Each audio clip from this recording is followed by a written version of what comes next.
Boom! There it is, ladies and gents. Happy hump day. Everybody's got a brand. You guys know that, right? Even when you don't do anything with your brand, that's what your brand is saying, that you don't do anything at all. That's why you're invisible. Okay. But today, we're going to talk to somebody who's going to get that squared around for you, flipped around, so we can get your brand in a position where it's making some money. So let's get the show started. Here we go. Shut up and sit down. The Business Bros Podcast was created for you. Learn from the business professionals who come to share their stories. Find out what's working in business, on social media, what's hot and what's not, straight from the mouths of successful entrepreneurs out there doing the real work. And now, welcome to another episode of Business Bros. Yeah, we love it. Yes. Here we go. All right, all you business pros out there. Before we jump into the show, just a quick reminder to please subscribe on whichever platform it is that you're listening to us on today. Give us a like, give us a follow, subscribe, and drop a review. Help other like-minded business owners find value from our awesome guests while we rise up in those podcast rankings. We'll sincerely appreciate every single one of you for it. And if you want to be a guest on the show, we'd love to have you on to learn from you as well. Go to www.businessbros.biz, schedule your time, and don't forget to follow us on all our social medias at Business Bros Pod. All right, everybody, we are so excited and honored to bring yet another incredible guest to the Business Bros Pod. And I am super pumped to hear from today's guest because with just one click on her website, I was met with an energy and passion that jumped right off the page and hit me in the feels. And it's no surprise either, as our guest has an intense passion, some might even call it an addiction, for all things design. She prides herself on working closely with her clients to optimize the effects of your designs on a customer, thereby developing a brand that speaks genuinely to who you are. Along with a collective of creative minds who love the business of design as much as she does, our guest loves when her clients share their dreams with her, and together they make them a reality. If you want your clients to feel like they know you and trust you as soon as they see your brand, you need to tune in to hear from this branding expert. Joining us today from Color Addict out of Warren, Michigan, welcome to the show, Chryssy Robinson!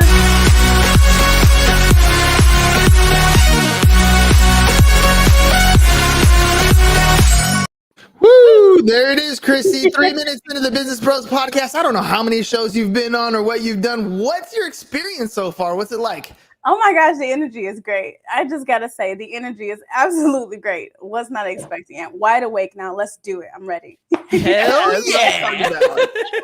All right, let's do this. I said at the beginning of the show, even if you do not have a brand, that is your brand. You're invisible. You do not exist. You need to take control of your brand. Brand is everything today, because when people look for you online, when they meet you and they decide, this is somebody I might want to do business with, and they go to this little place called Google and they put in your name, what happens after that is going to be the decision between doing business with you and not doing business with you. He ain't lying. Exactly, right? So tell me how you got into this space and what value are you bringing to our entrepreneurs? Yeah, absolutely. So how I got into this space, I've always, since my first business was like at 14, I've always had a passion for, let's say, customer service is what I was calling it back then. And so I would sit even in like dentist's office, like cringing, like, oh my God, there's so many opportunities. I sit in car washes, just random businesses as a teenager. And I'd be like figuring out how they could like improve and like all of these opportunities. So I always had this like really burning desire to help business in general. But that side met my creative side, which at the time I didn't even know was a thing, is a brand strategist. So essentially, the brand is so much more than just like the visuals and the creatives and all that stuff. It's the strategy at which like how you're perceived by your overall audience or your customers, right? So the experience. So to your point of like almost like planning to fail is failing to plan, right? So it's like that same thing. If you do not have a strategy in place, then you can't really expect any results. And so what I love doing and why I'm addicted to this like business of design is kind of creating these little experiments and seeing how they work out, and then being able to reproduce that same result for other clients that I'm even doing for my own business today. A brand strategist is so funny. I'm going to kind of show my screen. Can I show it? Can I take it away? I want to be able to show what's on my screen. I can't. I don't know how to play with this iPhone right in front of me. But basically what it says is these are the people that I need to put on my team because these are the areas that I am not strong in. One of them is a brand strategist. And here's, what we do really well is we create content at scale, right? So when customers come to us, they need help with video testimonials. They need help with, creating maybe a podcast or whatever to create content because when I post regularly, I get indexed more often by Google. My searchability goes up, SEO goes up. I'm found. I have an identity. I have a brand. But just because, and I have this theory that you can become famous as long as you're able to pump content in front of people that's about you. They'll see you often enough, and you can build your own fame that way. So we've done content at scale, but having a strategy behind that content, I know can push that, if content is like a hockey puck on ice, I'm barely tapping it. And what you're doing is really pushing it so it glides for a very long time. So, I guess the question is, what is a good strategy? Like, where does the strategy come from? Where do we start in order to develop a good strategy? Absolutely. So first and foremost is your goals. So every single client is completely different. So if we take a look at like building a marketing campaign or strategy, you could be doing brand awareness, brand recognition. You could be trying to do lead generation. You of course want to do all these things, but you have to decide what is the main goal, and that will kind of control how you let's just say how you move forward, the execution piece. So a lot of people can put out a lot of stuff and crickets. It's heartbreaking. It's heartbreaking. So what you have to do instead is you have to get realistic about what it is you're trying to do and how you can get as much exposure as possible. At the end of the day, business is simply a numbers game. The more people you reach, the more business you get, right? At some point, even if you are a terrible person, there are other terrible people who will be like, I want to work with that terrible person. So at the end of the day, as long as you get out there and you have some type of strategy in place. So let's just say if you want to do brand recognition. So in brand recognition, just to quickly explain it. So brand awareness is like, hey, I exist. I'm Color Addict. Brand recognition is someone being able to say, hey, Color Addict does brand, they do marketing, they do consulting, they're able to name off and recognize who you are and what you have to offer like that. And it happens over time. And how do you establish brand recognition? It's consistency. So you use things like content pillars, if you've heard of them, just basically structuring your content all around the same or similar topics so people get a gist of who you are. Otherwise, if you're just over here and over here and over here, you can have great content. But what am I really coming to you for? So sometimes when I tell people this, it then immediately makes them think, okay, well, I was doing some really fun things, but now how do I get a little bit more targeted? And does this mean I need to niche down, which I hate because there's a lot of people in my industry and they're so buzzwordy and guru type. It's really not niching down. It's just simply understanding your customer's problem, right? We're all in business, so we want to solve a problem naturally. And so what is that problem and how can we speak to it? How can we show up to where they are today in our content strategy? How can we get in front of them more? People ask me questions like, what platform should I be on? What platform are they on? Right? So it's again, I get this question so much, and I really believe you have to start at the very basics of who is your customer and be super, super clear. Super clear. Look up customer personas, look up client profiles is what I call them.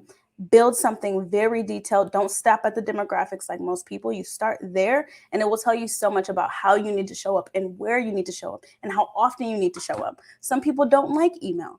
Some people love email. So you have to figure out who you're talking to first before you build any strategy.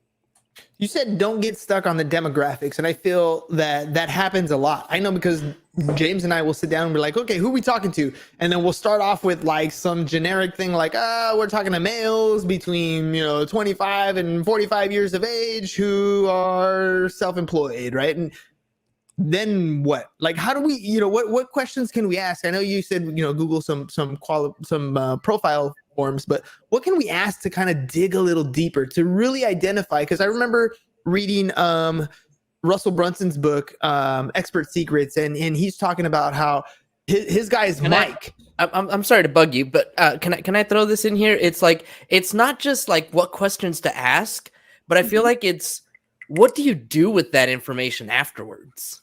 I feel like that's really what I'm trying to even get more at, yeah. important. Yeah.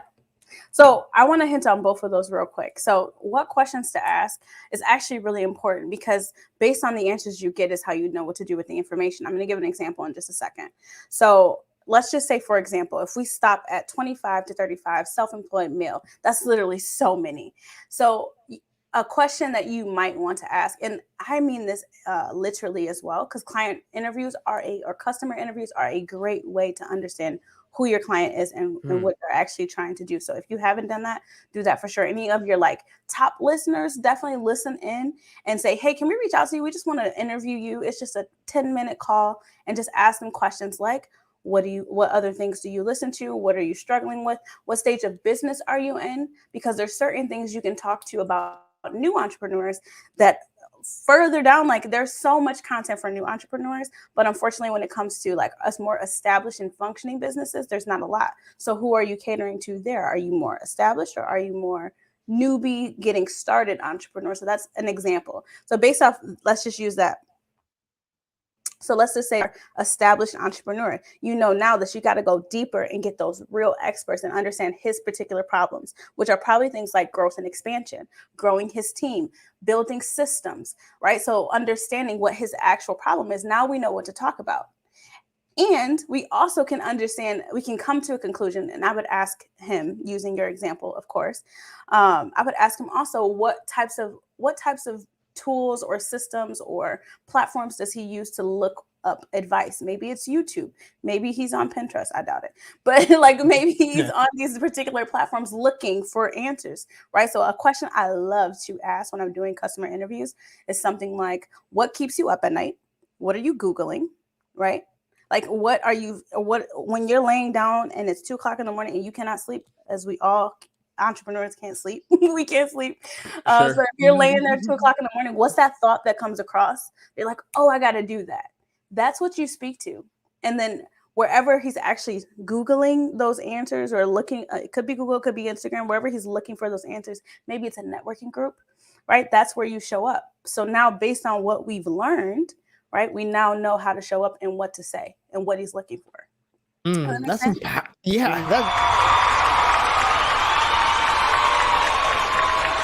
Oh, thank you. Thank you. That's exactly what, I mean, that's perfect. That's an example of what to ask, right? Some great questions. You know, what keeps you up at night? There's something that always keeps us up at night. Where are you looking for answers? Because, you know, that comes down to the different platforms, right? We often talk about the different social media platforms. And when we do, especially as content creators, we go down to things like, well, what's the ratio that I need to have for the frame? How do I create a thumbnail? All these things about attracting attention. But what you're talking about goes even deeper into it. It's about attracting attention and what your message is, but where you should be showing up and what you should be saying on those hooks and what you should be writing on those thumbnails and who you should be talking to answer those problems.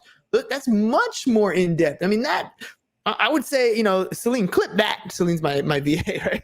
Clip that one. That's the one we want right there, because that's practical and tactical information. In the clients that you've talked to, when they come on board, what are some of the things that, you know, they probably come to you and they're like, we've tried everything. What is their definition of everything when they come into your office and ask you for help? That's a great question. So it typically is content creation. It's typically all things hiding behind a screen, whatever that looks like. So they're usually, or failing to be consistent is usually the other thing. The everything feels like everything because they get into these bursts. They haven't quite found their rhythm yet. And so they get into these bursts of like, content, nothing's working. Oh, I'm going to stop doing it and just let it fall by the wayside. And so that everything is really like, I am one of those, I'm one of those consultants and coaches who will be like, if you tell me you're on Instagram and you are doing all of this work, I will literally say, go to Instagram, click the 3 bars at the top and tell me what your activity is. And I can tell you that most business owners should not be spending hours upon, unless you're a content creator, or you're a brand ambassador or an influencer of some type, You should not be spending hours, and even then, that's arguable. You should not be spending hours and hours on Instagram. So usually what they're actually doing versus what they think they're doing, right? There's a whole like expectations versus reality thing happening here.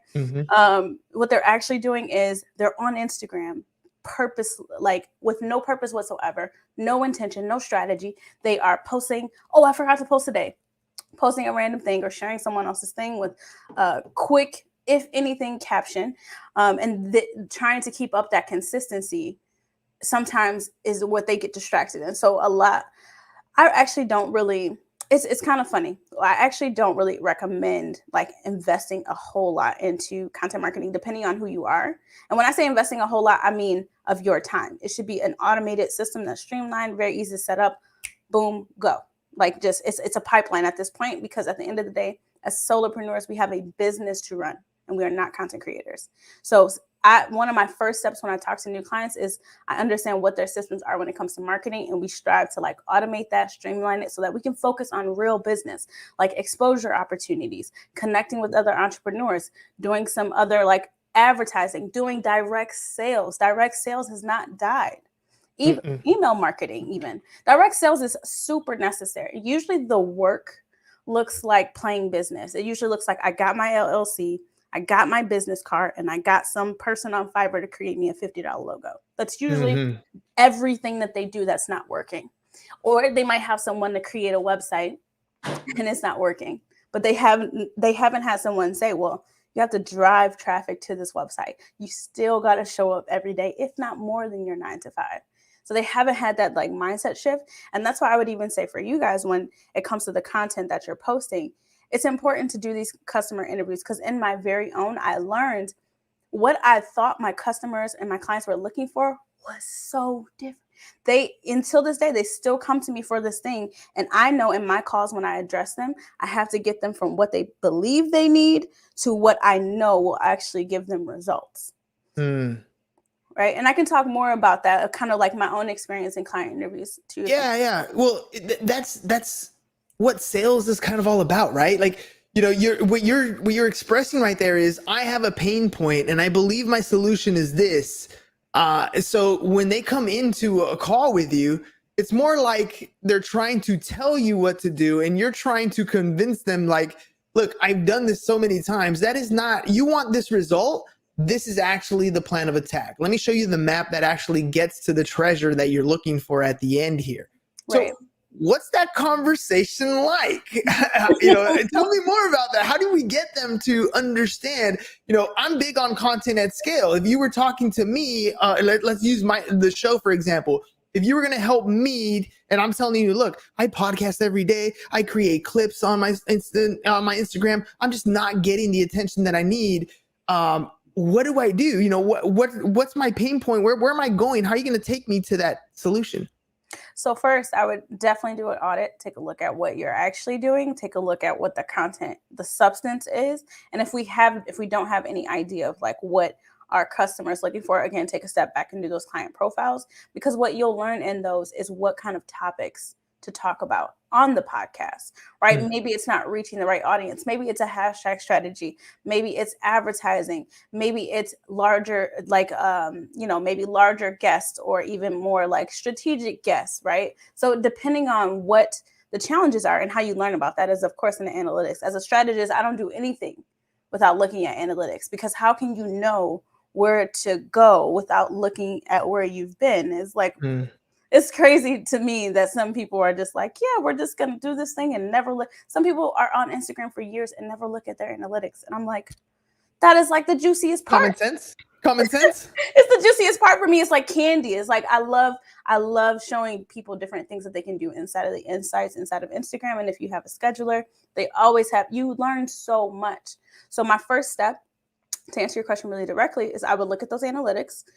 I would create those client profiles if they don't already exist, and I would build a strategy, a content strategy, and it's some type of marketing or sales or attraction plan to get, just to simply call it an attraction plan, to get people to wherever we're trying to get them to. And then more importantly, let's look at where we want to get them to the podcast, but what happens after that? right? So is there some type of call to action throughout the podcast to sign up for this thing and get them notified, sign up for notifications? Maybe there's a Patreon, maybe there is a community they join, right? How can we take this one thing and make sure that, because the easiest customer you can get is your previous customers, right? Your repeat customers are always easy to get. You don't have to sell. So if we can get listeners to continue listening, right? You'll be top of mind. One, they'll tell other people, hey, I heard this amazing thing on this podcast the other day. So literally doubling down. I feel so heartbroken at the fact that so many of my clients neglect their past customers. There's neglect. Can you imagine spending money with someone and they never reach out? I mean, you do it all the time, right? Your lawn guy, if you have a lawn guy, I have one. Your lawn guy, he doesn't email you when it's wintertime and it's snow on the ground. He doesn't check on you. He doesn't say, hey, there's a new special coming up. He doesn't check in and tell you how. He doesn't do any of that stuff. But imagine if he did. Imagine if he did. So all of a sudden, referrals galore.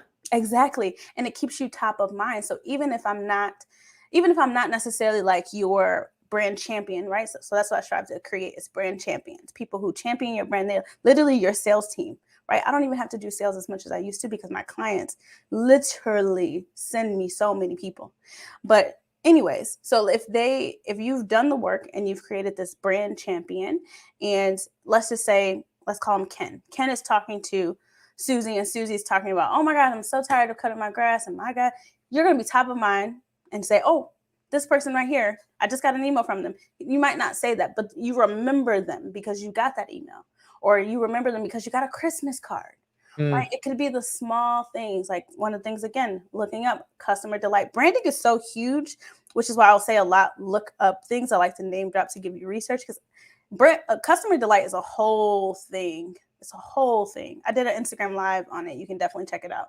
But it's a whole thing, different ways that you can build that delight, and which is basically that surprise of like, oh, they care. Or it could be just like a little handwritten note. It could be a gift at the beginning of the year, or even towards like holiday season. Those are— You're trying to make your clients feel something, right? Because they don't always remember you, but if you make them feel something, all of a sudden it's that idea of reciprocity, right? You've given something of value, or you've shown up so many times, like, I gotta hook this guy up. This guy's been sharing with me this or showing me that. Yes. And more importantly, I'm going to encourage everyone to do, build delight as soon as they pay you anything, because there is a real thing in sales and like the psychology of sales where people immediately experience buyer's remorse as soon as, whether you are confident or not, whether the person you trust or not, you immediately experience buyer remorse. And so the worst thing you can do is just kind of neglect that person for like a week, and they just gave you like $3,000 deposit, and you're like sitting there like, oh my gosh, like, am I just gonna lose my money? Are they gonna scam me? So you want to constantly keep them in the loop. You want to give some kind of delight. It could even be an email with like a gift. Woo, we're excited. It could be anything, but you want to give them something to kind of re-excite that whole energy of what made them to move forward. Because it happens every single time to all of us. We always have buyer's remorse. Oh, that sounds like a perfect strategy to avoid a chargeback. I'm just saying, like, that stuff happens all the time. You start getting into it and the customer's like, buyer's remorse, change my mind, cancel that transaction. And then you're screwed as a vendor, as an entrepreneur. By the way, ladies and gents, that's what happens with credit card processing. It's especially here in California. They get the refund, it's going back to them. So trying to avoid those refunds is like trying to make sure that your sale closes after it closed. Like, you got to maintain that. Dude, such great advice. I'm loving it. You've already dropped so many gems. I want to make sure that we give you some time to plug. So if people are like, that's exactly what I'm looking for, I need to build my brand. It's something that I've been talking about, but this person well, I can't even spell your name right now. How do I say your company's name? Color Addict. Color Addict. I was going to say Color Addict. All right. Color Addict is making me like an offer I can't refuse. What is this offer that I can't refuse? How can they want to work with you? Well, the easiest way to get started with working with me is going to be booking a discovery call on my site. There's a big pink button right at the top. You can click that. It links to my calendar. You can set up a call. Or even if you have like a follow-up question, I always encourage people to just DM me on Instagram. My team manages the account. If you ask a specific question, they'll make sure that it gets to me. And I respond every single time. Every single message, every email, we always respond every single time. So you will not be kind of sending something into a black box that no one ever responds to. That's perfect. How fast should people be responding just from a sales tactic, right? When somebody sends you a message, a DM, a text, or whatever, how soon should you respond if you're in sales? I think so. Well, I'm playing around with this again. Remember, I draw experiments all the time. So when it comes to sales, I would say no less than 2 days, no less. Depending on the platform, though, there is an expectation of a quicker response. So you got to think about that. So let's just say, for example, if someone hits you up on Facebook Messenger, maybe on your Facebook page, they're going to want a quicker response because that is kind of like a text messaging platform where they're expecting something a little quicker. But if they're like sending you an email, I honestly say like email is snail mail, right? And so there's no expectation to really respond as quickly. But if you want the opportunity, respond as soon as you see it. Because I have definitely seen, because our old sales cycle, it used to be, I think, every 3 days. And now we strive for like every 2 days, but that's the top, right? It's usually almost immediately that we're moving people through. And also this includes follow-ups, by the way.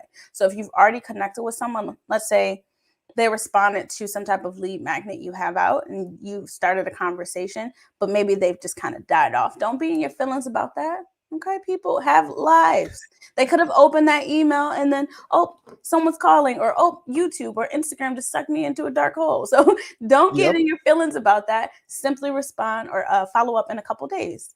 And then go ahead. There's a lot of automations that we can put there, right? So when people are doing some of these things, I know the entrepreneur's thinking, dude, I don't have time to respond to all these things. But this is why you hire somebody like yourself, like Chryssy here, like, did I just say your name right? Chryssy, man. Chryssy. Dude, I am like all it's on the screen in front of you. Chryssy, color addict. Like, where are you today? And by the way, I wanted to throw this in there for our listeners. It is color addict with K's instead of C's. So KOLORADDIKT. Just wanted to throw that in there. Yeah. You know, it's a bad day when the producer has to hop on and correct you. Right? You know, we all have our days, bro. We all have our days. Thank you very much, dude, because I don't know what's up. Like, I just can't read today. Everything's all like jumbled up. I do all the time. Trust me. I sit in calls. I do consulting as well. And so I sit in calls pretty much for the most of the day. See, can't talk. It's 7 o'clock here. So I can't talk. I completely understand. I'm not offended. Trust me. Okay, cool. Well, what I was saying was there are a lot of automations and things that we can put into place, right? So different triggers. And so there's things that we can do to really save some of that time, but still give the client that experience that they're looking for, right? Yes. So when it comes to sales, so my first thing I want to say real clearly and directly is the time. Because a lot of people give me the excuses they don't have the time, and they do have the time. They just don't want to do it. The time, not having the time is truly, I'm scared of people's rejection. I'm scared of people saying no. I'm scared of this. I'm scared of that. I have this lack mindset or this fear mindset. So I want to be clear about that. But let's just say you want to automate some things. It could look like getting a CRM. It could look like tools like Zapier. It could look like just simply, Gmail.